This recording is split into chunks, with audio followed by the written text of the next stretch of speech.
Hello, YouTube land. This is Brenton coming to you from Lexington, Kentucky, the Bluegrass State. I have a Dogman story for you today, and it is from Wisconsin.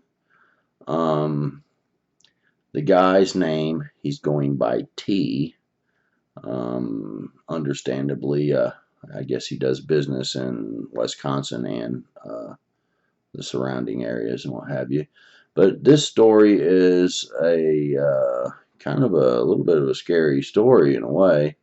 And I'm just going to let him tell you the story. But I'm telling you, this is it's a fascinating situation here, and it goes to show you how strong these dogman creatures are.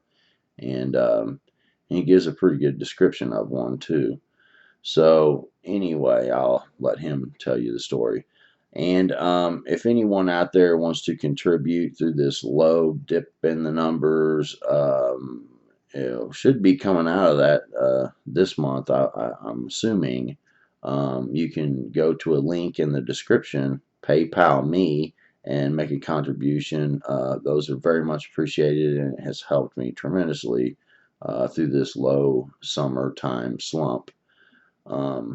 And if anyone else out there has a story that they would like to share here on Brenton Mysteries to Search, you can contact me at brentonsawin@gmail.com and give me a brief description of your story and contact information, and I'll get back to you as soon as I can. Well, let's just go listen to T and his Dogman story. All right, T, I'd like for you to introduce yourself and tell us where this activity is happening, what state, and as far as you want to narrow it down to the location, if you would. All right. Well, my name is T, and the issues that I've been having are up in Wisconsin on one of my properties. It's in Spooner County, and that's northwestern Wisconsin. It's been quite hard for me to deal with over the last 6 to 8 months. My properties, I've got 2 contractors that I've had come out there, two different sets of contractors, and neither of them will work on the property anymore because of the issues that we're having. And I don't know exactly what details you want me to go into, how you want me to. Well, that's good for an intro, I guess. So Wisconsin is kind of known for dogman activity in Michigan and places like that, isn't it? Don't you think? Well, that's what I've been researching over the last almost year now. It's 8, 9 months now tops, I think, that this has been going on, that I've known about it and had to make reports.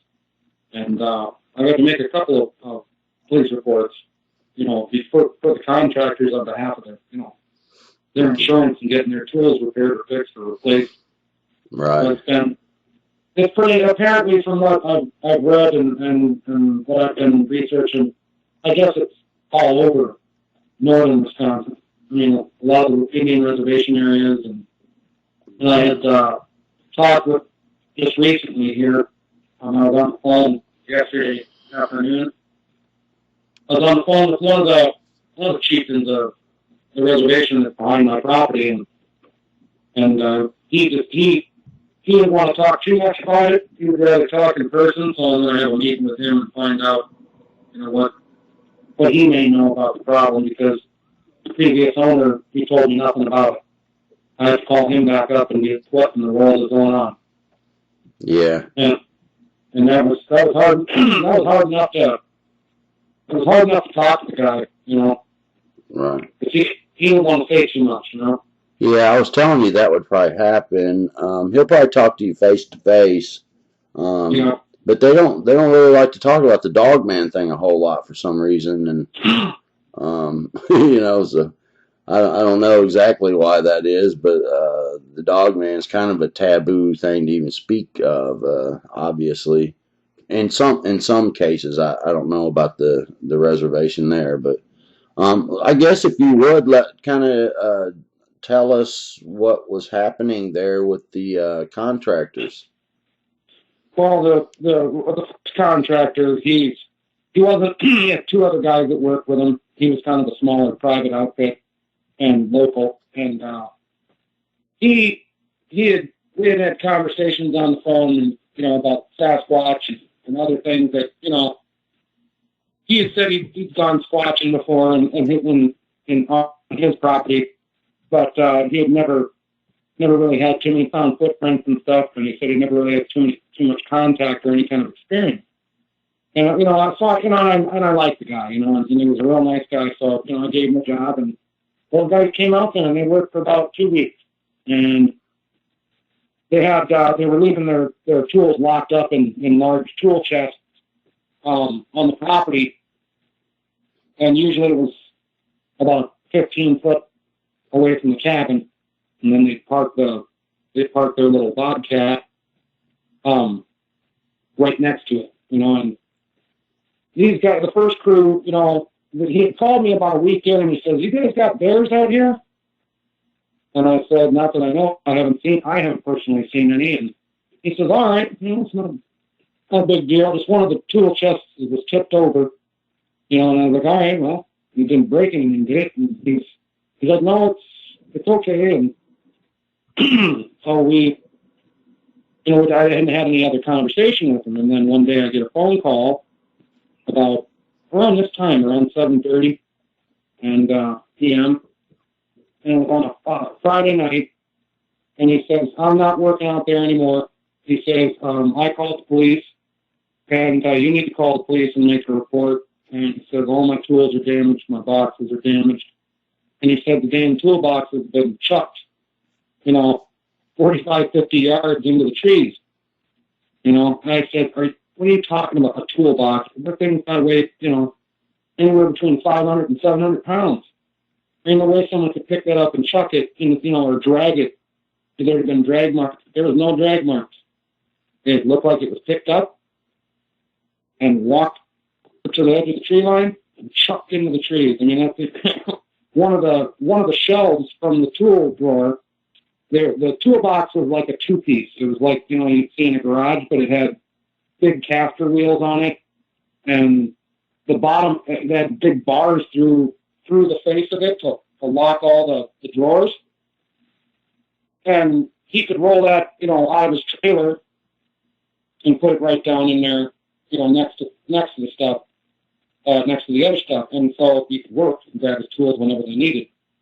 But this thing was just, the top part was picked up off of the other part, and chucked into the woods, and one of the racks was hanging from a tree, and tools were just spread out everywhere.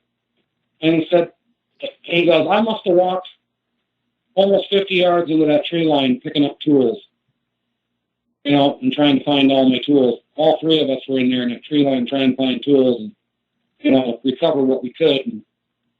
And so then, he had sent me a couple pictures of the toolbox, and they were destroyed. I mean, just, it looks like someone had, had taken a sledgehammer to it and just beat the piss out of it. But it was like, they were twisted and contorted. And it was the big box was broken in 3 different spots. Literally steel cracked, wheels were busted off it. It was really frightening to see because there were no drag marks, no roll marks, no, you know what I'm saying? He said, and I got out there about a day after that. I had driven out there to meet with the police officer and did an investigation. He said, there are 3 cops out there, and he, at that time, and he said that they didn't find any footprints, they didn't find any shoe prints or anything, and he said there was some kind of towards the back half of where the open area is on their property, it's the grassy area and where I got it tilled down and mowed. He said there were some tracks in the dirt, but you couldn't really tell what it was. You know what I mean? And so, other than that, that was the first set of contractors that were out there that just refused to work, and they were done. They weren't going to deal with it. And I asked him, "Did you see anything?"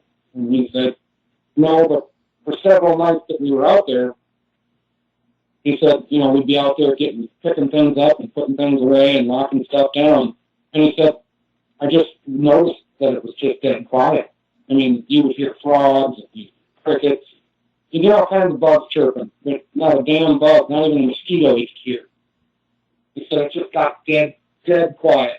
And he said that's really the only thing that unnerved him is that, every night when they were getting ready to leave, it's like it got dead quiet. Like there was something, he felt like he said there was something, he felt like he was being watched. That's what he said. Yeah. The other guys weren't as observant, but when he mentioned that there was no sound, there's no sound of the breeze, there's no sound of nothing. It's just the breeze disappeared and it got dead quiet.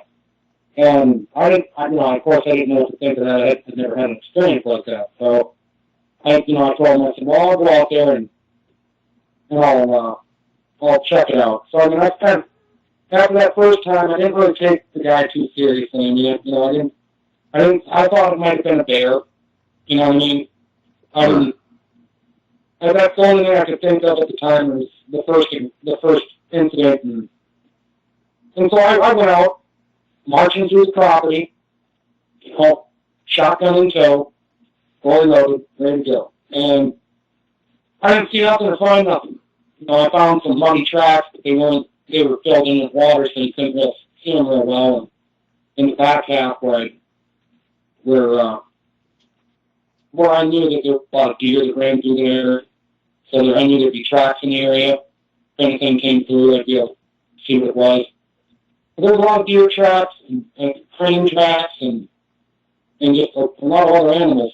Coon tracks. I didn't see anything big. There was one track in the mud, but I couldn't really see it real well. I thought maybe it was a coyote, a large coyote or something, or a dog, or could have been one of my dogs.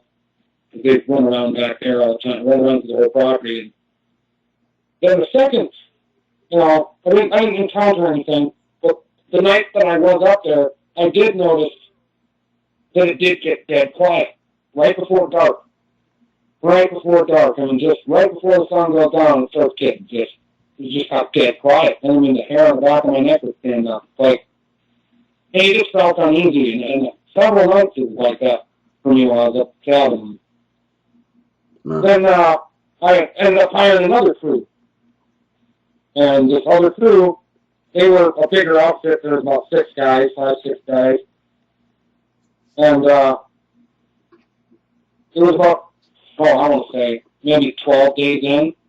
They were working. They didn't, and they left earlier. They were done by 4:35. And they said they didn't notice anything for the first few days. And they said the last 3 days was when it got really bad. And he said, we were packing up and locking everything up, shutting the trailer up and everything. And in the toolboxes, and moving the bobcat next to everything. And he says it just was dead quiet. He said, he was standing there, and he said, you could feel the hair on the back of his neck stand up. He just said he got nervous and didn't want to be there anymore, and he rounded up everybody and got out of there. He didn't think to tell me, till the last day when he showed up on the property and all their stuff was damaged, and it was the worst damage I think I've ever seen to anything.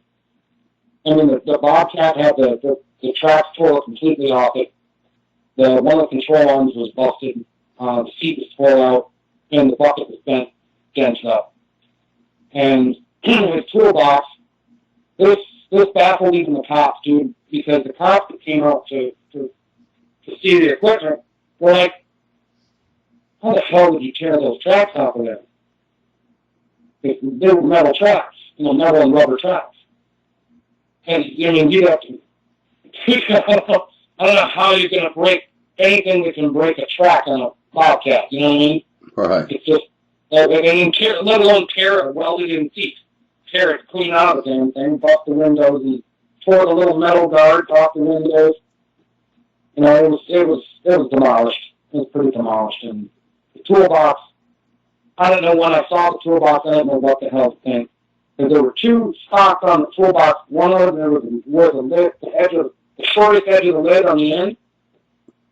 where the right above where the handle is, or yeah, right above where the handle is on it. It looked like something grabbed it and jammed its claws all the way through the metal, and then just ripped the lid completely off.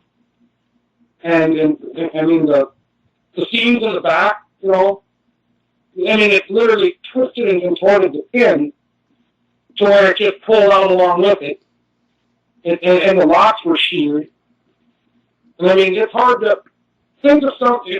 Think of something a lock with a 3/4 inch diameter bar, and that's sheared completely in half, and the locks are just fucked, and had these big dents in the side of it, and all of the tools. There was still the power tools and really heavy duty wrench sets, and a bunch of other miscellaneous stuff that was spread all over the damn yard and yard area, and the wrench. This is what blew my mind. The guy had a $7,000 or $8,000 wrench set in there, a titanium wrench set. There's 72 of them. And every one of those things was either twisted and bent into a U or broken. Man. The cop looked at me and looked at him, and was like, God damn, I've never seen anything like that. You know? Right. And then he said it even spooked him. And he said it, you know, and I talked to the sheriff a couple times now, and he said he's had incidences where, you know, they just couldn't explain what the hell happened, you know? And to me, the guy was just like, you know, we had to make a police report, and he had to file it to his insurance to get stuff replaced. And he wasn't going to work out there anymore. And he was adamant about that. And, I mean, it destroyed this. All the power tools were busted. I mean, everything was destroyed in this box. And it was a big box. We're talking like 6 foot long, something like 6 foot, kind of like 3 foot wide. It's a great big, you know, and it's about, I'd say 3.5 feet tall. Yeah. And it's a heavy duty steel box. It was one of them giant rigid ones. Orange. Yeah. Orange and yellow, yeah. I mean, it was, you know, one of the nicest toolboxes I've ever seen. And it was huge and popped up, and there wasn't no getting into it. But this thing was just destroyed. Every power tool smashed on the ground. I mean, it looked like, here's something that kind of stuck out to me. There was a Solda in there, right? There was a DeWalt Solda. And it looked like something stomped on it a bunch of times until it was pounded into the dirt and just crushed. The cop was like, when he saw that, he was like, dude, that's the weirdest damn thing I've ever seen. You know, it's like something that somebody stomped on it, you know, and that was one thing that really stuck out in my mind, that and the wrenches. What the hell can bend a titanium wrench? Yeah, well, what the hell could run its hand through a metal toolbox and then rip it back? I mean, my goodness. Yeah, that was enough. That was, you know, that's another thing that the guy's like, dude, this toolbox is damn near indestructible. You could drop it out the building and it'd be fine. You know, this thing was destroyed, and I've never seen anything destroyed like that. I mean, even a bear, when I looked at the top, I said, dude, you think a bear could do this? A big bear? He says a bear ain't going to do this. And I said, that's what I thought. A bear ain't going to do this. A bear is not going to waste their time on something that isn't food related or that doesn't smell good to them. You know, it's just not something that a bear is likely to. Now, a bear may destroy some shit trying to get in somewhere if he smells something. But he's not going to go out of his way to destroy, you know, tools and a bobcat and not just once, but twice. Right. It's amazing to me that something could run its hand in through a metal lid and then grab a hole. I mean, that's. I measured the holes, and the holes were there's 4 holes, pretty spread out from each other. We're talking about there's at least, you know, 1.5 to 2 inches between each one of the holes, and the holes measure themselves and 2 inches wide. Oh, so it looked like finger holes. It looked like finger holes. Yeah, like someone had taken a, like if they had a steel hand and they just jabbed their fingers through it, right Wow. toward, right in the middle of the side of right above where the handle would be in the middle of the box, on the lid, and just tore it back. And everything came with it. I Yeah. mean everything. The seams in the back, it's got a little dowel through it, that holds the lid on, and Yeah. the hinges in the back, where they've got a little pin dowel through them that holds the thing in. And there's like a steel guard that goes over that, so you can't pop the pin out or actually get at the hinges. And literally, this thing ripped the lid completely off, and and the way that it was done, it sheared the box, and it literally sheared and bent and twisted all of the hinges. Some of them broke. Part of the pin was broken. It looked like someone kicked it, knocked it over, and there's a big dent that goes in a good 2 inches in the side of the steel. And I've never seen it beat up that bad.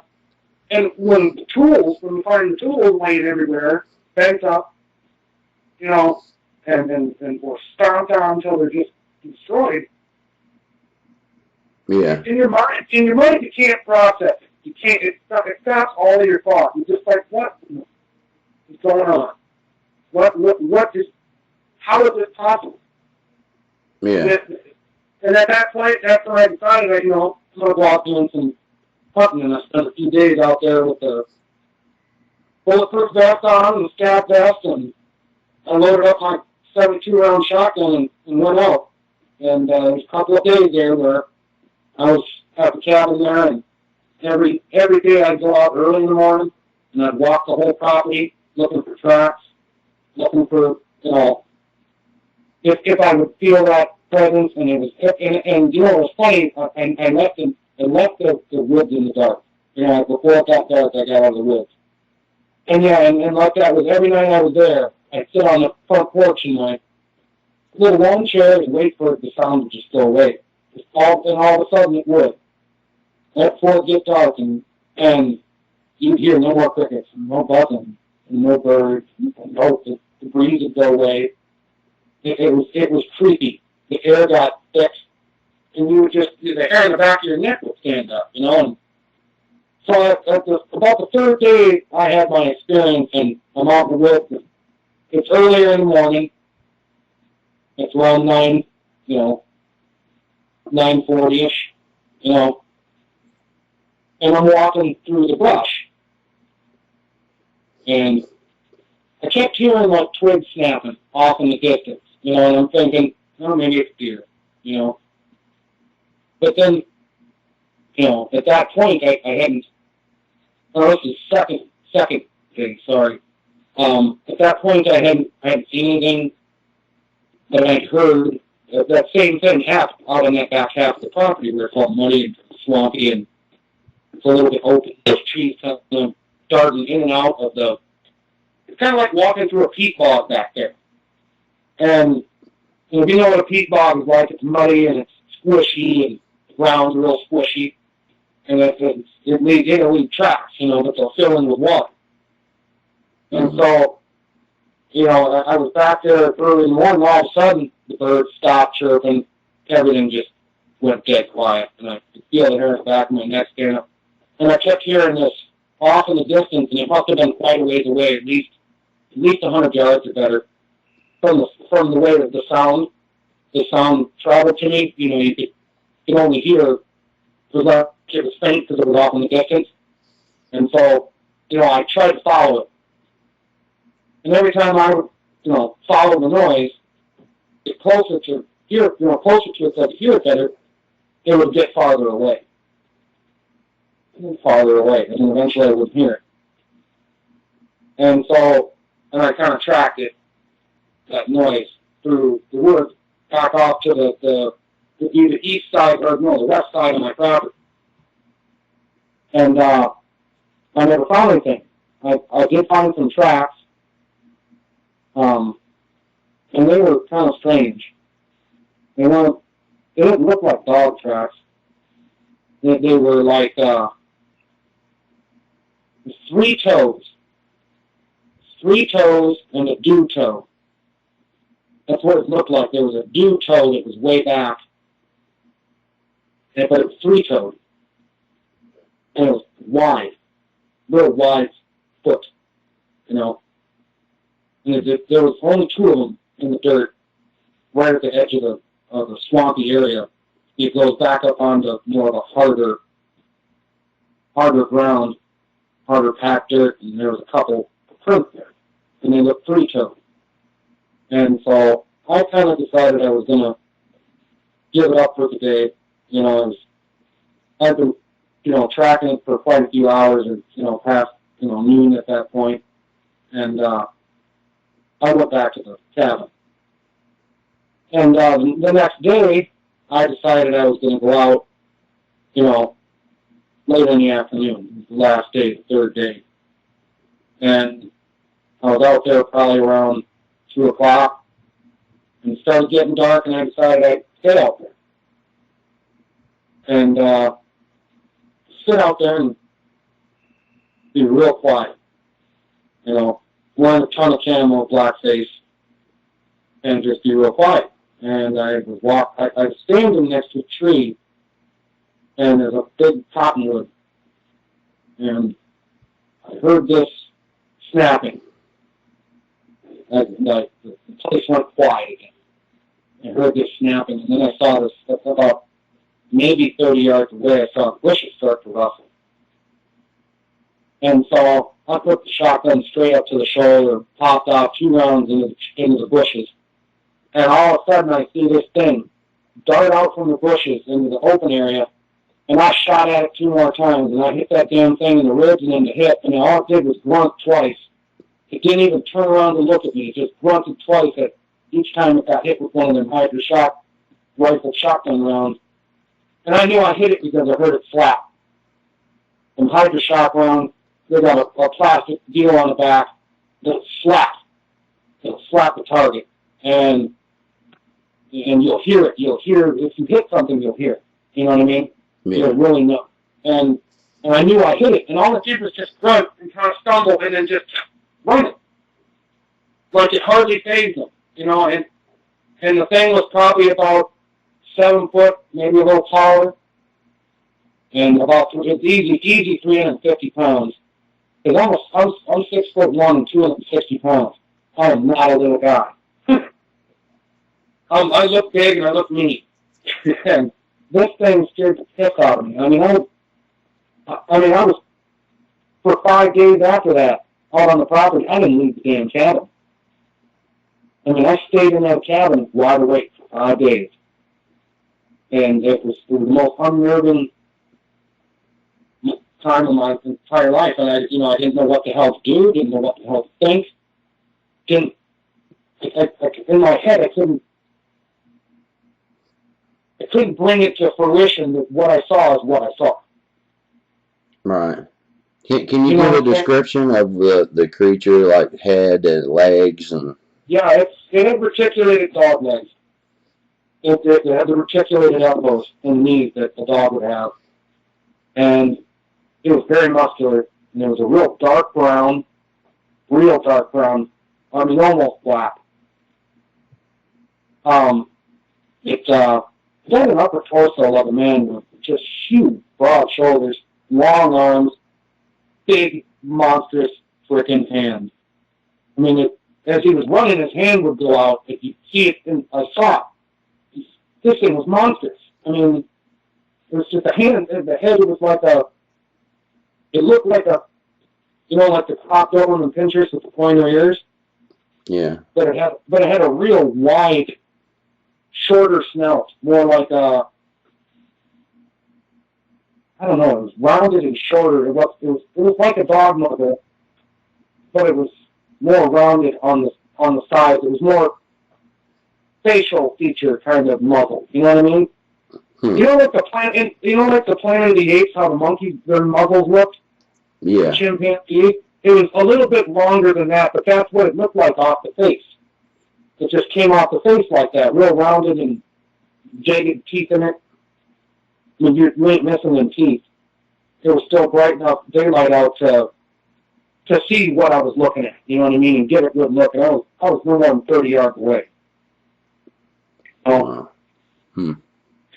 And it had pointy ears and shaped like a dog head, but it was like more rounded, like that ape face was, and the plant that, you know, was more rounded, but a little bit longer than, jutted out a little longer. And it was fucking horrifying.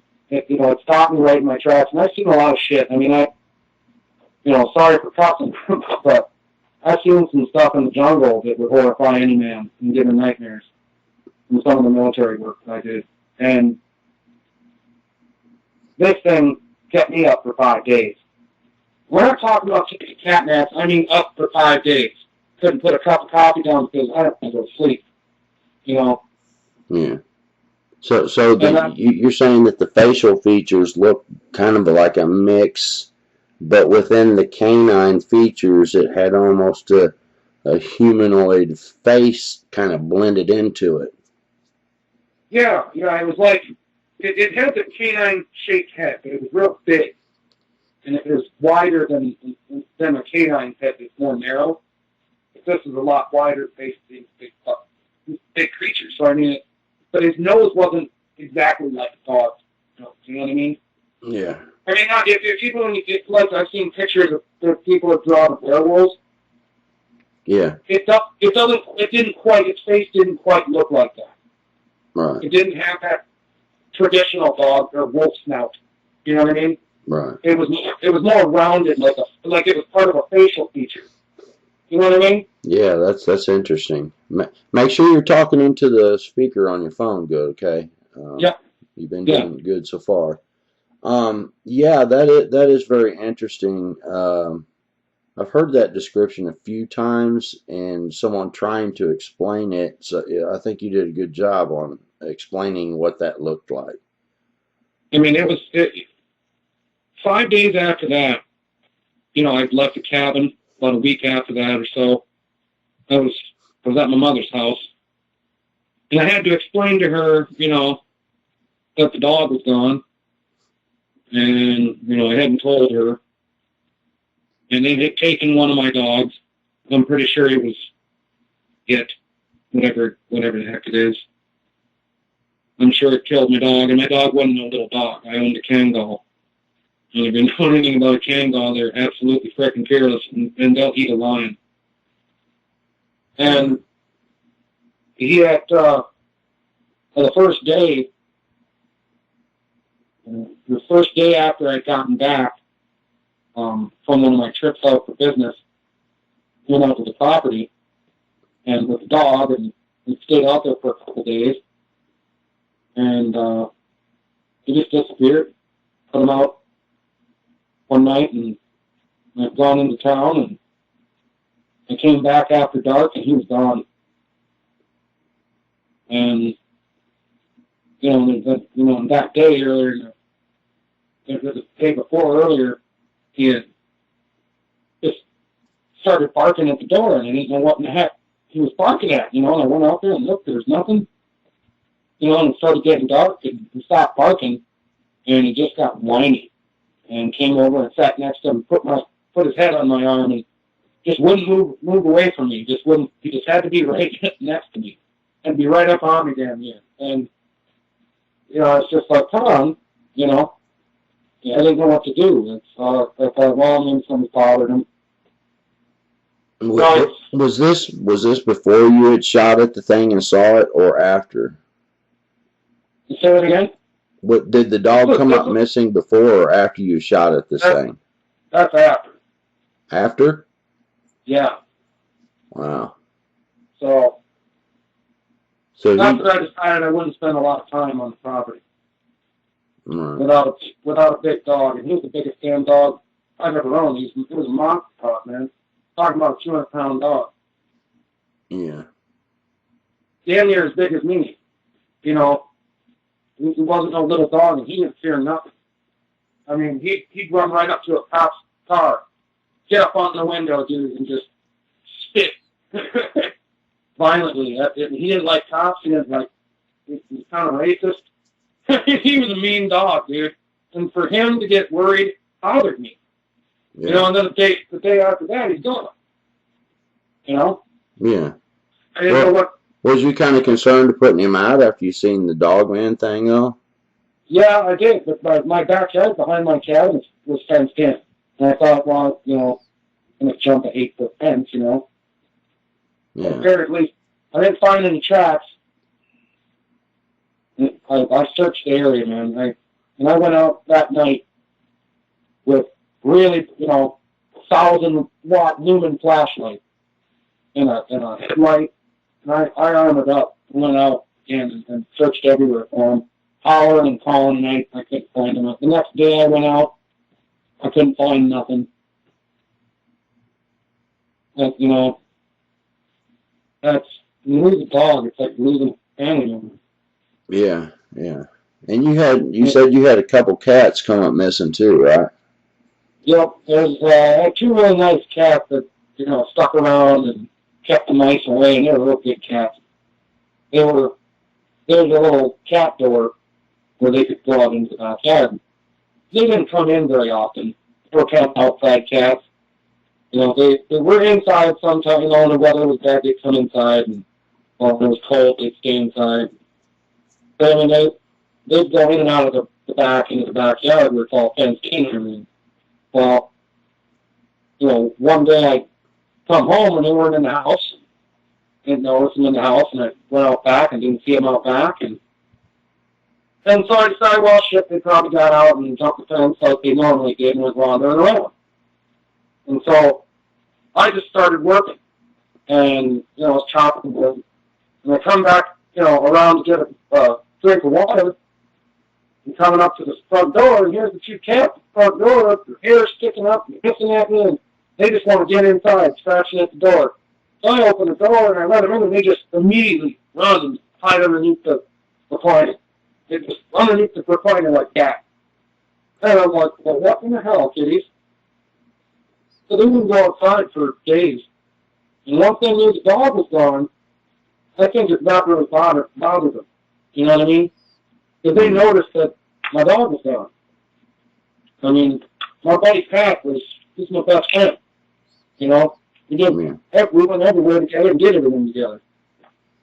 And when we went, the cat knew something was going on. I think they got real cuddly. You know, in the last couple of days, they knew I was sad and I was crying about my dog. I love the dog. And, you know, for him to disappear like that, and I couldn't find damn near, not even a dog hair of him, you know, that really bothered me. So your whole backyard is fenced in to where you thought this thing couldn't get in, or? Well, I mean, it's fenced in pretty good, man.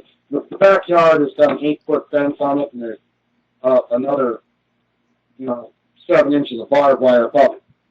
And it wasn't no wooden fence, you know. It was the type of, it was a chain link fence, but you know the type of chain link fence that they got the plastic deals weaved into it. Yeah. So you can't, the brown plastic stuff, you can't see through it. Yeah. That's the kind of fence it is. And how, you know, the cats can jump up the fence and crawl through the barbed wire. Bam, they're done. They don't get cut at all. But this thing, I don't know how it got in there, if it just jumped clean over, or what. You know, or if the cats, you know, if the dog got out or something, but if there was no damage in the fence, he just gone. There's no finding him. I mean, I searched for days all over my property. I didn't even find his collar. Yeah. He's got a great big collar with big black spikes on it. You know, metal screw-on spikes, and a fancy collar I had my buddy make. And it just disappeared. I mean, it just disappeared. No blood, no nothing. I mean, the cat, they didn't want shit to do. I had to bring, they didn't want to go outside for days, and they just disappeared too. You know? Yeah. Just like the dog did. You know, and it's like, you know, every time I go up there now, I bring the other dog with me. He's pretty mean too. I mean, half the time he don't even like me. That's how mean he is. He's as mean as my other dog was, but he's not anywhere near as big. He's only, you know, he hurts. Yeah. Well, they aren't no match for a dog man. You know, when you've seen that they can rip lids off of toolboxes Yeah. and bend titanium tools, it's No, pet's but he'd be a nothing. good distraction for me to get him. You know what I mean? Or me to try to shoot him or something. But that's about all he'd be worth, you know. Because Yeah. he ain't gonna try and fight the thing. I mean, he'll run like hell, you know. Right. I'd be running the other direction too, you know. I mean, my dogs weren't even afraid of bears, and I've taken them bear hunting. They weren't afraid of bears.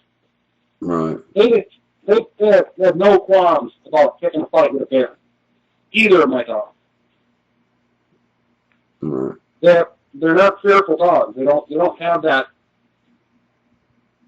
They're made to protect the kind of dogs they are. They're made to fight, and I take good care of them, feed them good, and they're just mean, just good, mean guard dogs.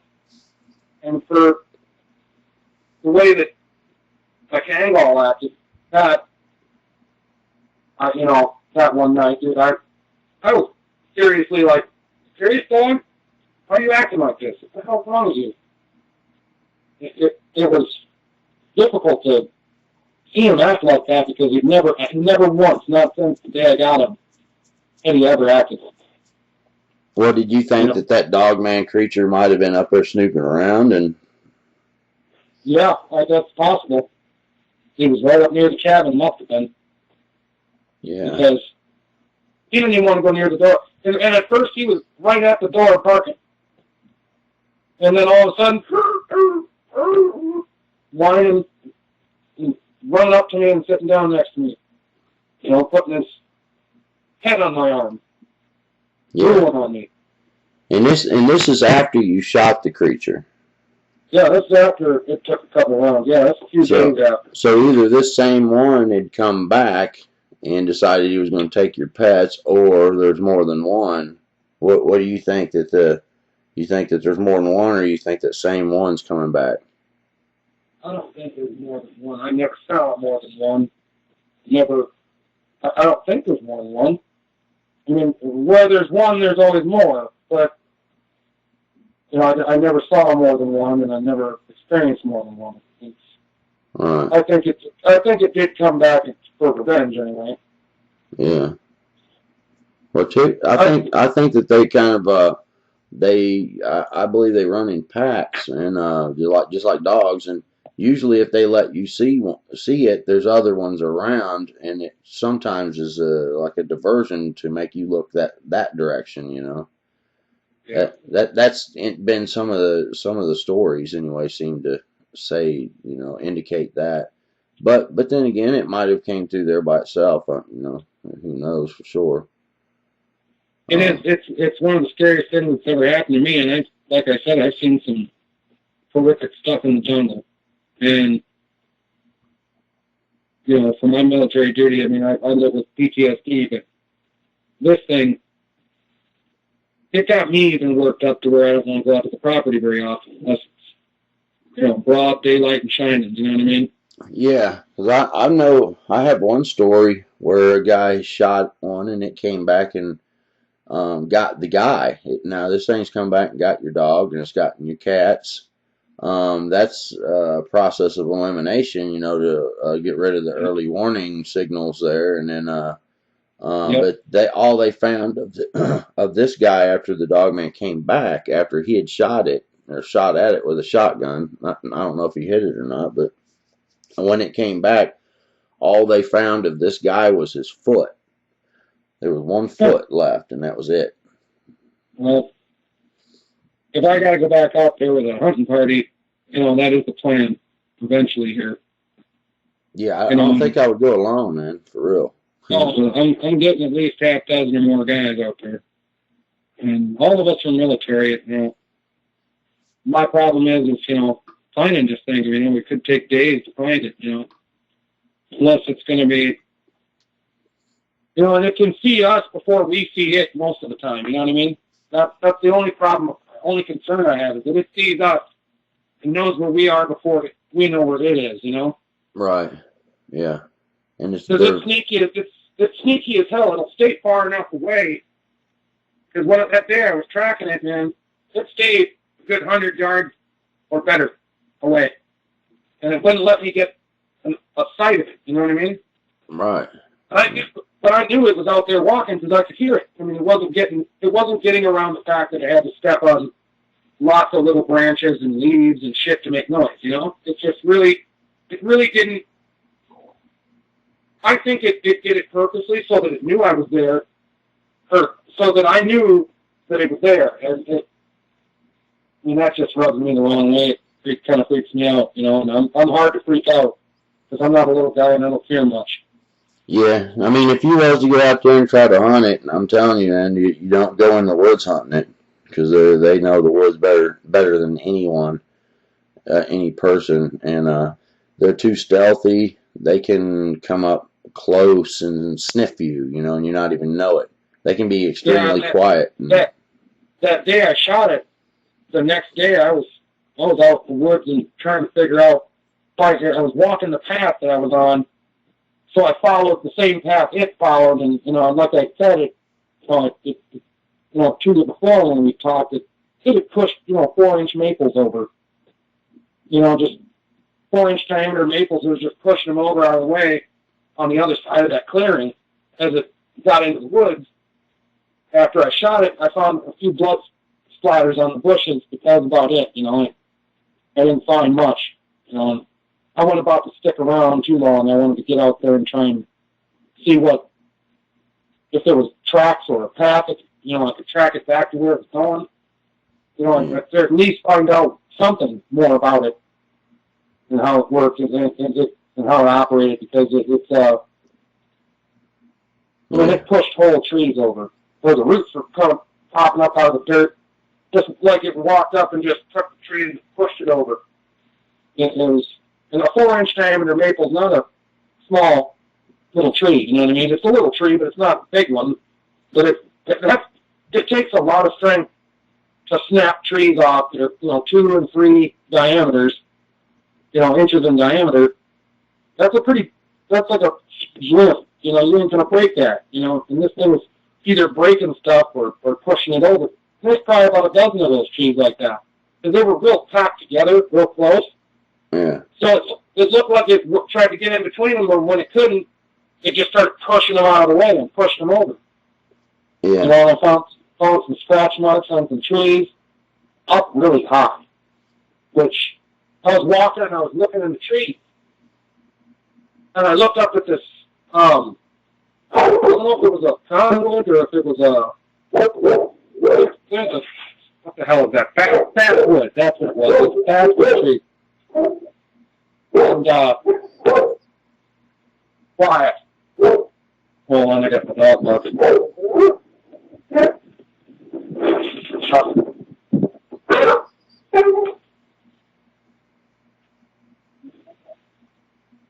And so, I never probably a good 10 foot up on the tree, these scratch marks, and I didn't know what to think of that. I mean, there was 5 of them on the tree. Like if you had really big claws and you just scratched the tree down there about a good foot. Wow. There was 10 foot up on the tree, Right. And it's like, that's pretty high up on a big tree like that. I don't know if he was trying to climb. I didn't see any other scratch marks. Just that one tree. Wow. Well, I mean, if it's 7 foot tall and it reaches up with really long arms, that wouldn't be that big of a deal for one. Yeah, I don't think it would be a big deal for it to scratch up that high. It threw me for a loop like that. And seeing it up that high, Yeah. You just, and the feeling, it's close. I know the thing's close when it gets dead. So everything gets dead silent. Everything around you notifies you that there's something in the air. Something there. Yeah. Well, I'll tell you what, you got a dangerous situation there, man. I wouldn't go out there alone. I'm telling you. It looks like to me it came back and it got rid of the dog, it got rid of the cats, and those are the things that would kind of warn you that something was around. Yep. And it might be looking to get you next, since you shot at it. But maybe it won't too. Who knows for sure? But it sounds dangerous. Now, after you talked with the reservation, the people over there on the reservation, I hope you holler back at me and let me know kind of anything that Yeah, they might tell you about it. yeah. I'll be talking to them at the end of the month here and trying to figure out more about what's going on and what may be going on, and because it's some of the stuff that I have researched about the property and the reservation is that that land was seized from them, Yeah. and it was they seized the land in order to put up a power line. The county did years and years ago, and we're talking 30, 40 years ago. Put up these big power lines, Right. and so I mean, you never know. I mean, you could have pissed these guys off. I mean, and Indians are known to have some tricks up their sleeves. Yeah. I've known that about them medicine. I know a medicine man personally, and you don't piss these people off. Right. These aren't the kind of people. These aren't the kind of people that are going to stick their dog after you. They can do some stuff that's creepy, really, really creepy. Yeah. And, I don't know the tribe yet, but I'm going to go get to know them. Right. I was reading an article about Skinwalker Ranch, and that's a heck of a story there. That Skinwalker Ranch, there's people that some of their stories that from being out there kind of reminded me of what it's like on my property. Things just go dead quiet. All of a sudden, everything's hunky dory, and then everything just goes dead quiet. No crickets, no bugs, no birds, no nothing. I mean, you don't even hear the air, and that just And I've only been out there once since then, and I think I'm gonna have to go back up there and talk to them guys and see what maybe they know or if they could help me. Ask them if there's any burial mounds around there too, and Yeah, that's one. I got a list of questions. I wrote down a list of questions in a notepad, that I want to ask. Some of them are pretty forward, but and they need to be asked. These questions need to be answered. And for me, I trying to, I was going to use this. I was going to do so much with this property. Right. I mean, it was going to be a real resource for me in the future, and now I might end up having to sell it. Yeah. Well, maybe things will work out. Maybe you'll learn some more after you talk to them, and maybe it'll be okay. But yeah, after you talk to them, if you would holler back at me, man. I'd kind of like to. I'm interested in kind of learning something that you learned from that. Yeah, I'd be more than willing to. Okay. I would need to get your number because apparently it's restricted. Oh. Well, I'll email that to you. Okay. All right. And yeah.